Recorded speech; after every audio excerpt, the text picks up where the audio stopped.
Madam Vice President, Mr. Speaker, on November 10th, 1987, I was sitting at home with my wife Michal, expecting our first child.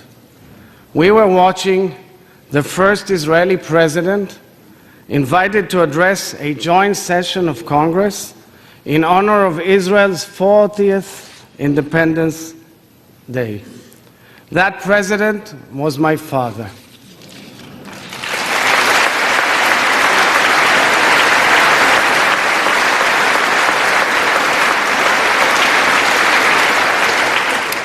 Standing here today, representing the Jewish Democratic State of Israel in its 75th year, at the very podium from which my late father, President Chaim Hertzog, spoke, is in the honor of a lifetime, and I thank you wholeheartedly for it.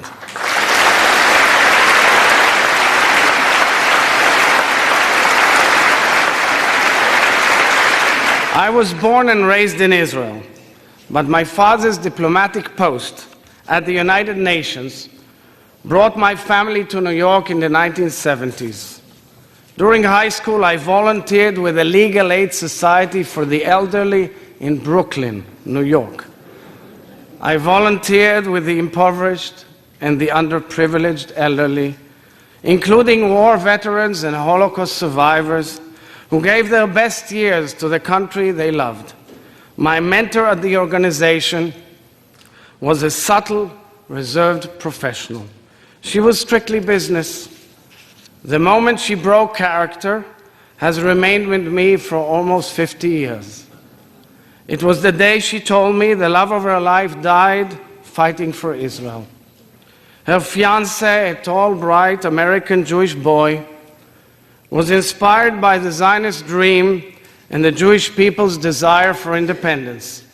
He voluntarily boarded a ship to Haifa, fought in the Israeli military, and fell in the battle for Israel's independence just weeks before their wedding. Although decades had gone by and she rebuilt her life, the cracks in her heart remained.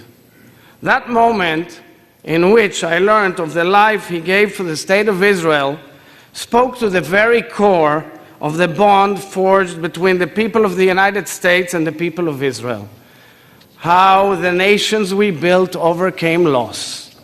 How deeply our stories complement each other's.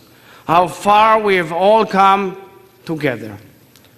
Speaker McCarthy, I thank you for hosting this festive joint session of Congress celebrating the first 75 years of Israel's independence. Just a few weeks ago, during your first trip abroad as Speaker, you honored the Israeli people by addressing the Knesset in Jerusalem, the capital of the State of Israel and the Jewish people. Your sincere expression of friendship on behalf of the United States of America truly resonated with the Israelis. Thank you.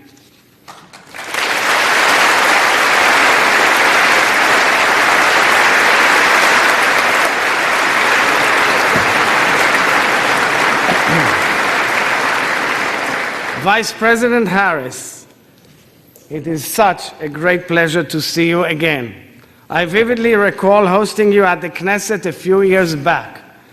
Your stirring remarks at the Israeli Embassy's Independence Day reception a few weeks ago reflect both yours and President Biden's decades-long ironclad friendship with Israel. Special thanks go to former Speaker Nancy Pelosi, who first invited me less than a year ago together with Senator Chuck Schumer.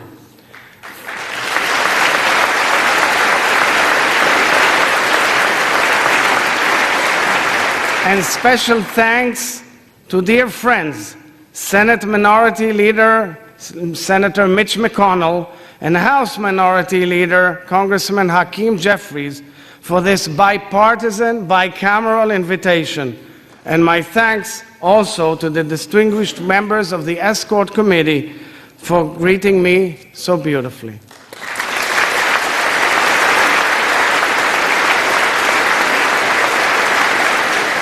Mr. Speaker, dear friends, In Jewish weddings, a glass is placed on the ground, intentionally stomped on. This ritual evokes the destruction of our temple in Jerusalem 2,000 years ago. Only after the glass is broken, the celebration can truly begin. Amidst the most joyous occasions in the lives of two individuals who have come together to build something whole, we recall what was once broken in our nation. Thus, the bitter blends with the sweet.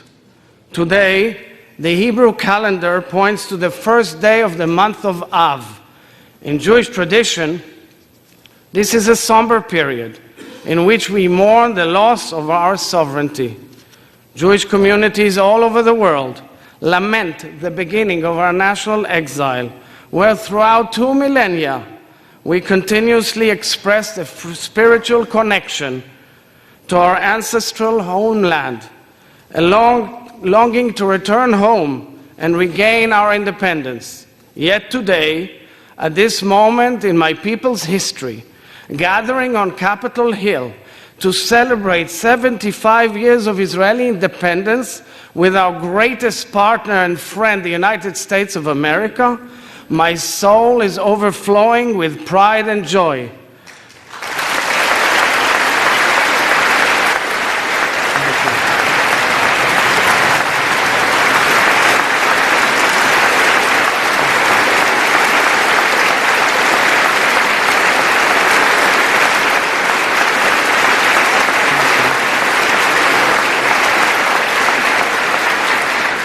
The people of Israel are grateful to no end for the ancient promise fulfilled and for the friendship we have forged. In 1949, the President of the United States of America, Harry S. Truman, met with the chief rabbi of the newly established State of Israel, my grandfather, Rabbi Yitzchak Isaac Halevi Hertzog, in the Oval Office. This was just a few years after each of them pleaded and campaigned for the rescue of Europe's Jews being slaughtered in the Holocaust by the Nazis. In speaking to President Truman, Rabbi Hertzog thanked him for being the first world leader to officially recognize the State of Israel 11 minutes after its foundation.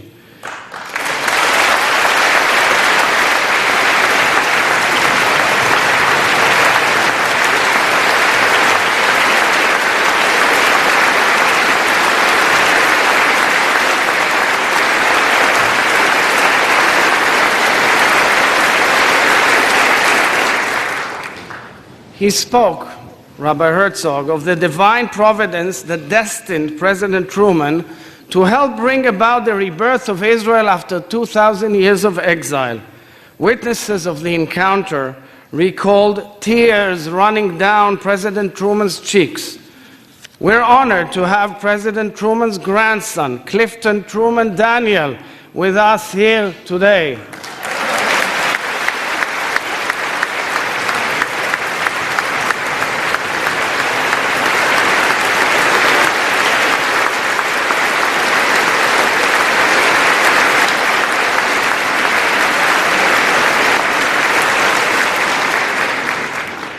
When the State of Israel was established in 1948, the land which the Almighty promised Abraham, to which Moses led the Israelites, the land of the Bible, of milk and honey, evolved into an exquisite land of democracy. Against all odds, the Jewish people returned home and built a national home which became a beautiful Israeli democracy, a mosaic of Jews, Muslims, Christians, Druze and Circassians, secular, traditional and Orthodox, of all denominations, of all possible views and lifestyles.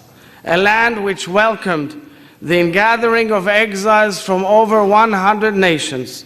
A land which became the startup nation, a bustling hub of innovation and creativity, social action and intellectual discovery, spiritual awakening and business ventures, scientific ingenuity, and life-saving medical breakthroughs. We built a nation-state which has faced relentless war, terror, and delegitimization since its birth. A country fighting to defend itself from enemy and foe, yet whose citizens continue to greet each other with the word peace, shalom. A country which takes pride in its vibrant democracy, its protection of minorities, human rights and civil liberties as laid down by its parliament, the Knesset, and safeguarded by its strong Supreme Court and independent judiciary.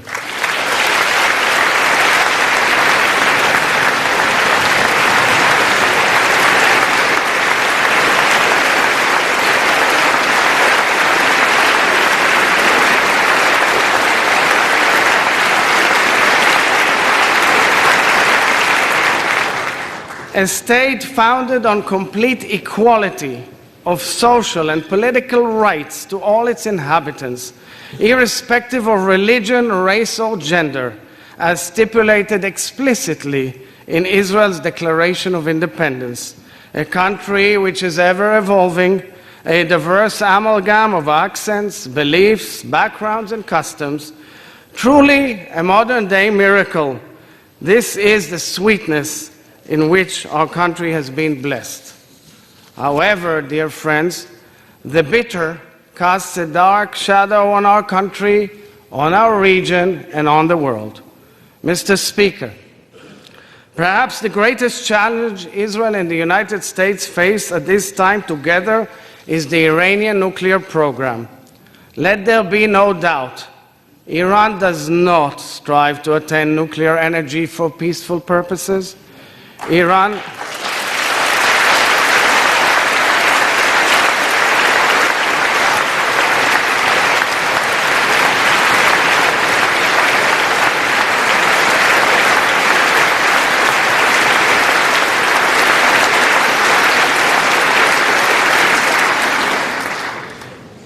is building nuclear capabilities that pose a threat to the stability of the Middle East and beyond. Every country or region controlled or infiltrated by Iran has experienced utter havoc. We have seen this in Yemen, in Gaza, in Syria, in Lebanon, in Iraq. In fact, we have seen this in Iran itself, where the regime has lost its people and is suppressing them brutally. Iran has spread hatred, terror, and suffering throughout the Middle East and beyond, adding fuel to the disastrous fire and suffering in Ukraine. Iran is the only nation on the planet publicly calling, plotting, and developing means to annihilate another nation, and members of the family of nations, the State of Israel. Israel has no border with Iran. Israel has no resources contested by Iran. Israel has no conflict with the Iranian people. And yet, the Iranian regime, together with its proxies throughout the Middle East, is aiming and working towards destroying the State of Israel, killing the Jews, and challenging the entire world, the entire free world. Allowing Iran to become a nuclear threshold state, whether by omission or by diplomatic commission, is unacceptable.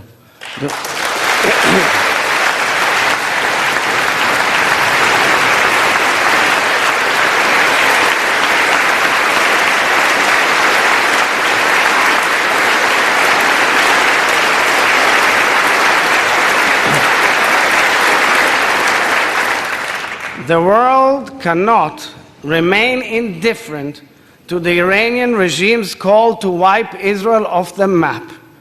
Tolerating this call and Iran's measures to realize it is an excusable moral collapse.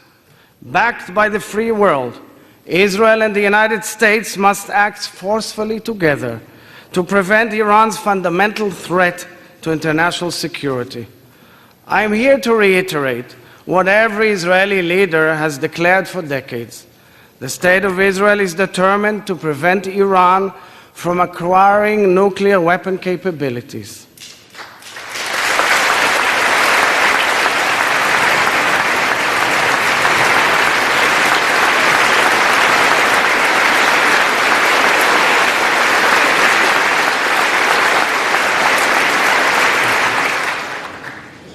Mr. Speaker, we are proud to be the United States' closest partner and friend. We are grateful to the United States for the necessary means you have provided us to keep our qualitative military edge and to enable us to defend ourselves by ourselves. This reflects your ongoing commitment to Israel's security. We are also tremendously proud that ours is a two-way alliance in which Israel has been making critical contributions to the national security interests of the United States of America in numerous ways. Thank you, dear members of Congress, for your support of Israel throughout history and at this critical moment in time.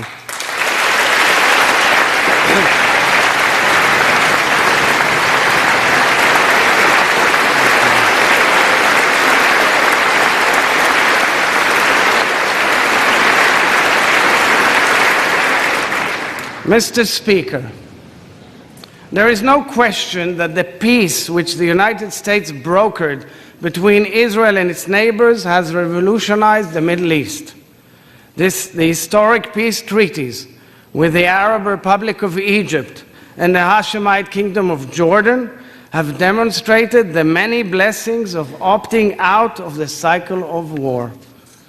Both Jordan and Egypt have contributed tremendously to solidifying the precious peace and enhancing our region's stability and well-being. 3 years ago, the Abraham Accords realigned our imaginations and our nation and our region. Israel eagerly welcomed the United Arab Emirates, the Kingdom of Bahrain, and the Kingdom of Morocco into an exclusive warm peace between our peoples.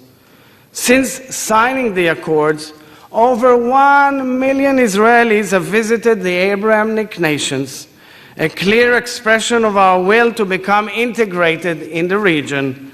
This is a peace anchored in trust, hope, and prosperity, a true game changer. Each of these historic agreements, which have altered the trajectory of the Middle East, was facilitated by our greatest friends, the United States of America. Israel's hand is extended and our heart is open to any partner in peace, near or far. Israel thanks the United States for working towards establishing peaceful relations between Israel and the Kingdom of Saudi Arabia, a leading nation in the region and in the Muslim world. We pray for this moment to come. This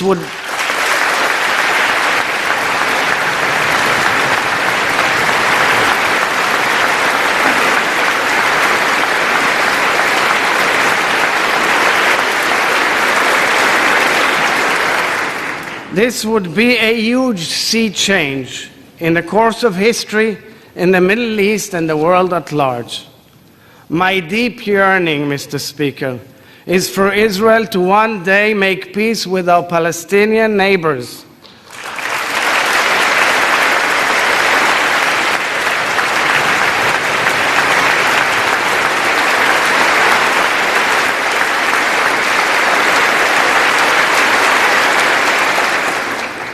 Over the years, Israel has taken bold steps towards peace and made far-reaching proposals to our Palestinian neighbors. However, true peace cannot be anchored in violence, notwithstanding the deep political differences and the numerous challenges that surround the Israeli-Palestinian conflict and relations, and I do not ignore them. It should be clear that one cannot talk about peace while condoning and legitimizing terror implicitly or explicitly. True peace cannot be anchored in violence.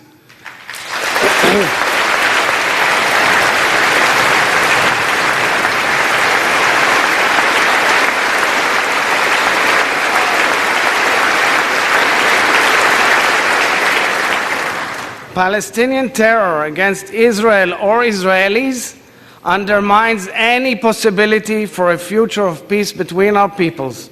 Israelis are targeted while waiting for buses, while taking a stroll on the promenade, while spending time with their family. At the same time, successful terror attacks are celebrated, terrorists are glorified, and their families are financially rewarded for every Israeli they attack. This is inconceivable. It is a moral disgrace. Terror is not a bump in the road. Terror is hatred and bloodshed. It contradicts humanity's most basic principles of peace. Israel cannot and will not tolerate terror, and we know that in this we are joined by the United States of America.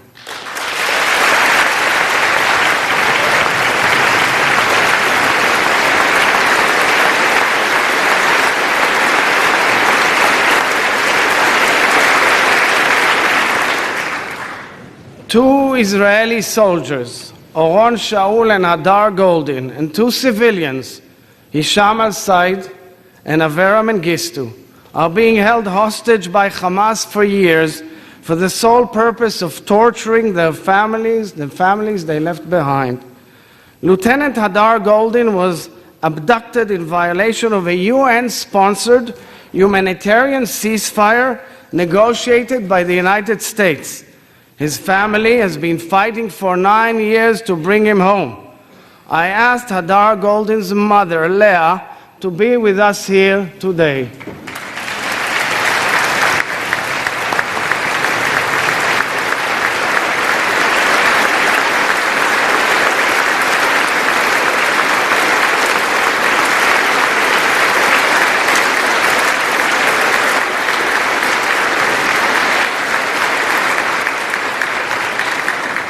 We pray for her son's return, as well as the 3 other Israelis.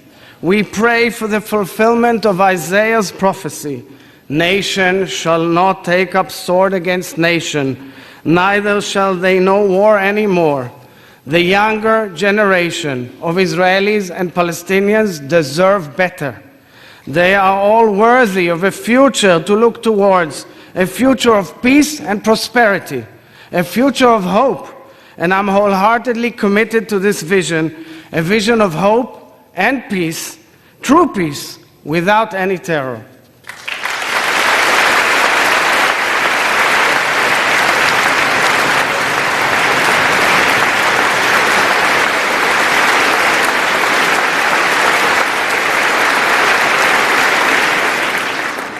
Mr. Speaker, dear friends, the sacred bond we share is unique in scope and quality because it is based on values that reach across generations, across administrations, across governments and coalitions, carrying us through times of turmoil and elation. 160 years ago, it was President Abraham Lincoln who spoke of the dream to restore the Jews to their national home as one shared by many Americans. The inscription on Philadelphia's Liberty Bell articulates the Hebrew Bible's code of ethics. Proclaim liberty throughout all the land unto the inhabitants thereof. This verse from Leviticus, shining through the crack of the Liberty Bell, underscores the principles that fuel the American dream. These words have bound our nation through the ages. Coming together today in this chamber of liberty and freedom, we are all realizing the hopes of our founding fathers and mothers. We are very proud, so very proud, of the true friendship we have forged, a mutually beneficial partnership that has withstood challenges and weathered great disagreements because it is based not on uniformity of approach, but on the ultimate currency of trust. It is not dependent upon operating in harmony, but on the history we share, on the truths we cherish, on the values we embody. This partnership is based also on similarities and the affinity between our peoples, the courageous immigrants and the trailblazing pioneers. It is rooted deep in our respective declarations of independence. In the American Declaration of Independence, the founders appealed to the supreme judge of the world. In the Israeli Declaration of Independence, influenced by America's, our founders placed their trust in the Rock of Israel, Tzur Israel. The revered American Jewish spiritual leader, Rabbi Abraham Joshua Heschel, embodied the bridge between our peoples and the story of American Jewry. After escaping from the Holocaust, Rabbi Heschel publicly advocated interfaith dialogue. He fought for civil liberties in America and marched alongside Reverend Dr. Martin Luther King Jr. in the historic march from Selma to Montgomery in March of 1965. Rabbi Heschel wrote, "To be is to stand for. To be is to stand for." I'm so pleased to have his daughter, Professor Susanna Heschel of Dartmouth, joining us here today. Thank you, Susanna.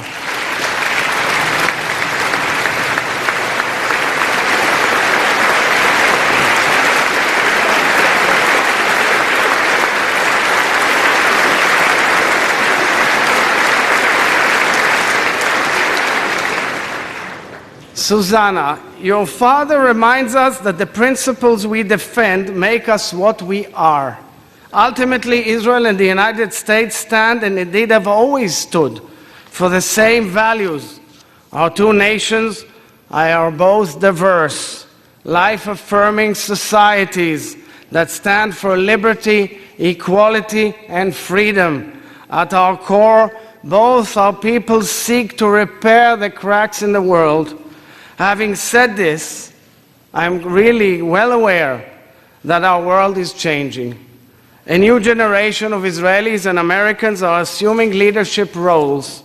A generation that was not privy to the hardship of Israel's formative years. A generation that is less engaged in the roots that connect our peoples. A generation that perhaps takes for granted the US-Israel relationship. Yet, at this moment, I am optimistic, because to me it is clear that the shift in generations does not reflect changing values, nor does it indicate changes in our interests. When the United States is strong, Israel is stronger.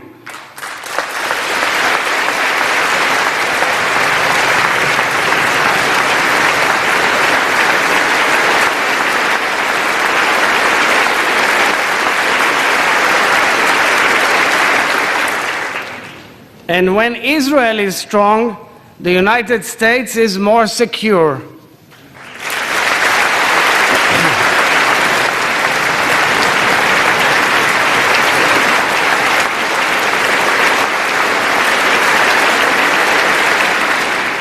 Today, my dear friends, we are provided the opportunity to reaffirm and redefine the future of our relationship. Each of us here has a decisive role in the future we are building. Many of the challenges Israel and the United States face are similar. We are all experiencing a tumultuous shift in balance, evident in countless areas. Geopolitical unrest, big power competition, catastrophic war in Ukraine, pandemics, climate crisis, the unknown of artificial intelligence, energy shortages, food insecurity, scarcity of water and desertification, global terror, social polarization, and the attempts to destabilize democracy. Each of these challenges present an opportunity to seek out solutions together, which will benefit the global community. Israel has the ability to contribute in a unique, significant fashion to addressing these challenges. Israel and the United States are world leaders in aiding countries whose peoples have suffered. Our collaborative capabilities, coupled with our mutual beneficial partnership, are the key to the future of our children. To us, it is clear that America is irreplaceable to Israel and Israel is irreplaceable to America.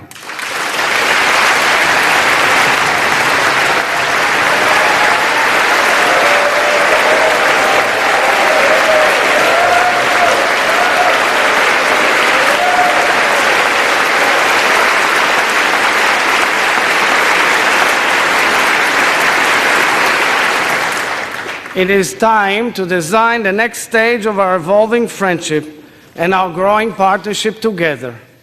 So let's do it together, ladies and gentlemen. Let's elevate our partnership to new levels. Mr. Speaker, I'm not oblivious to criticism among friends, including some expressed by respected members of this House. I respect criticism, especially from friends, although one does not always have to accept it.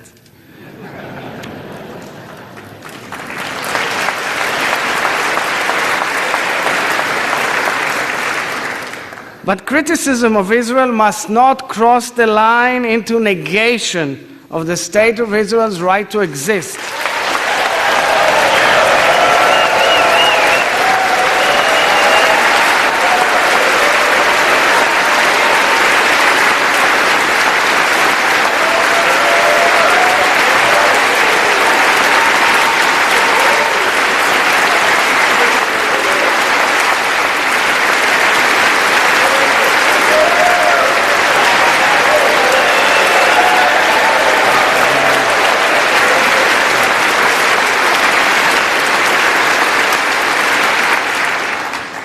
Questioning the Jewish people's right to self-determination is not legitimate diplomacy, it is anti-Semitism.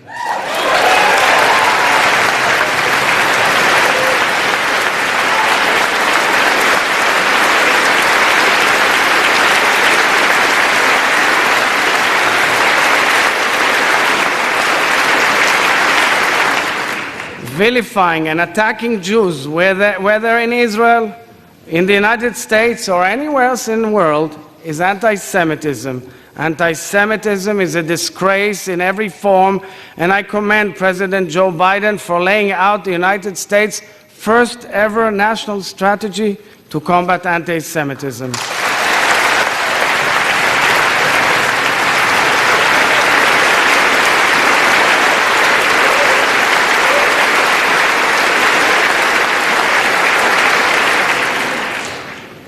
Dear friends, it's no secret that over the past few months, the Israeli people have engaged in a heated and painful debate.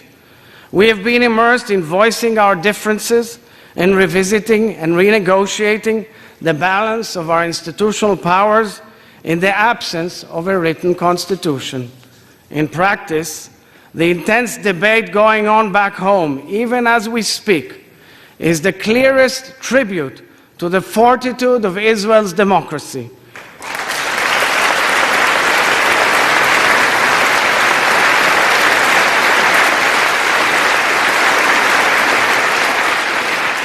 Israel's democracy has always been based on free and fair elections, on honoring the people's choice, on safeguarding minority rights, on protection of human and civil liberties, and on a strong and independent judiciary.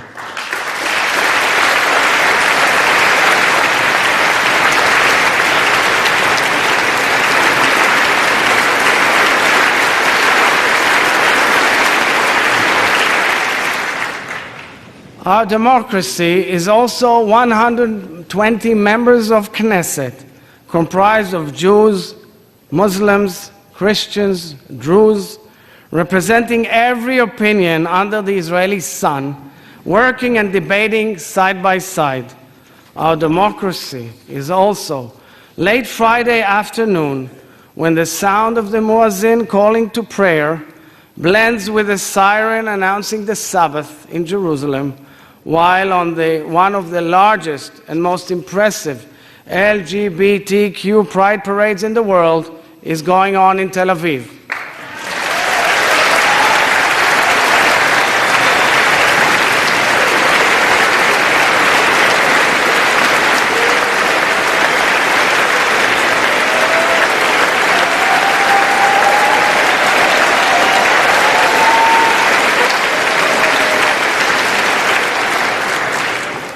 Our democracy is also reflected in protesters taking to the streets all across the country to emphatically raise their voices and fervently demonstrate their points of view. Our democracy is the blue and white Israeli flag, waved and loved by all Israelis taking part in the debate. I am well aware of the imperfections of Israeli democracy, and I'm conscious of the questions posed by our greatest of friends. The momentous debate in Israel is painful and deeply unnerving because it highlights the cracks in the whole, within the entire whole. And as President of Israel, I am here to tell the American people and each of you that I have great confidence in Israeli democracy. Although we are working through sour issues, just like you, I know our democracy is strong and resilient. Israel has democracy in its DNA.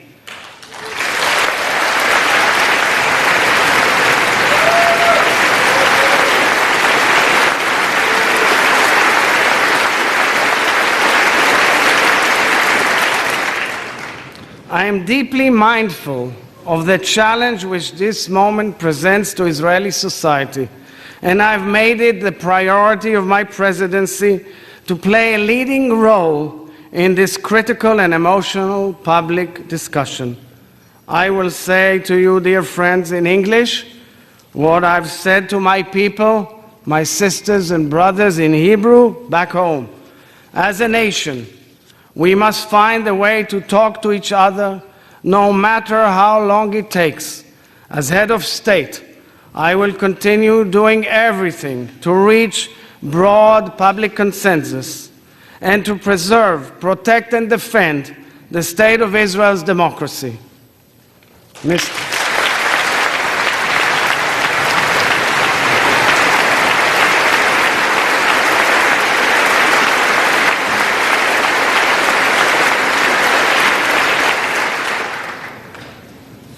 Dear friends, for so many Israelis, this very public debate is also very personal. It is now a little after 6 p.m. in Israel. They will sit down to dinner together besides family or friends with whom they may severely disagree. But they are and they will always remain family. Israel and the United States will inevitably disagree on many matters. But we will always remain family. Our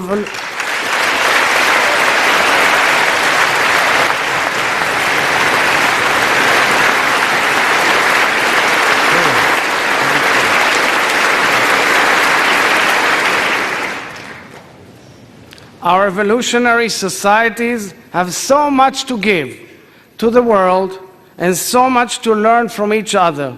Our bond may be challenged at times, but it is absolutely unbreakable.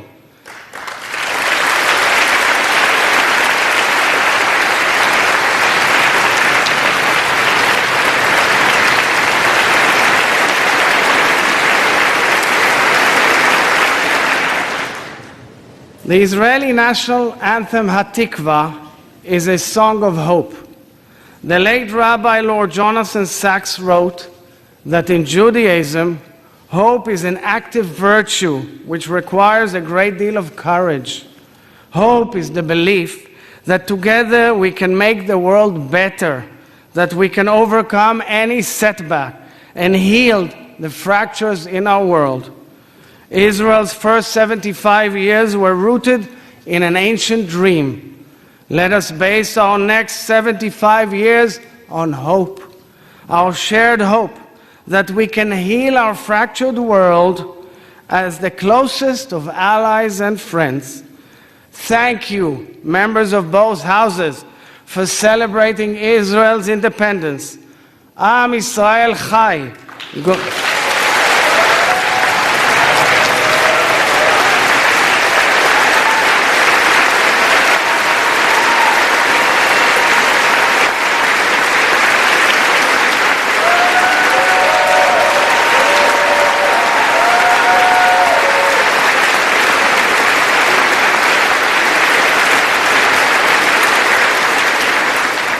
God bless the State of Israel, and God bless the United States of America.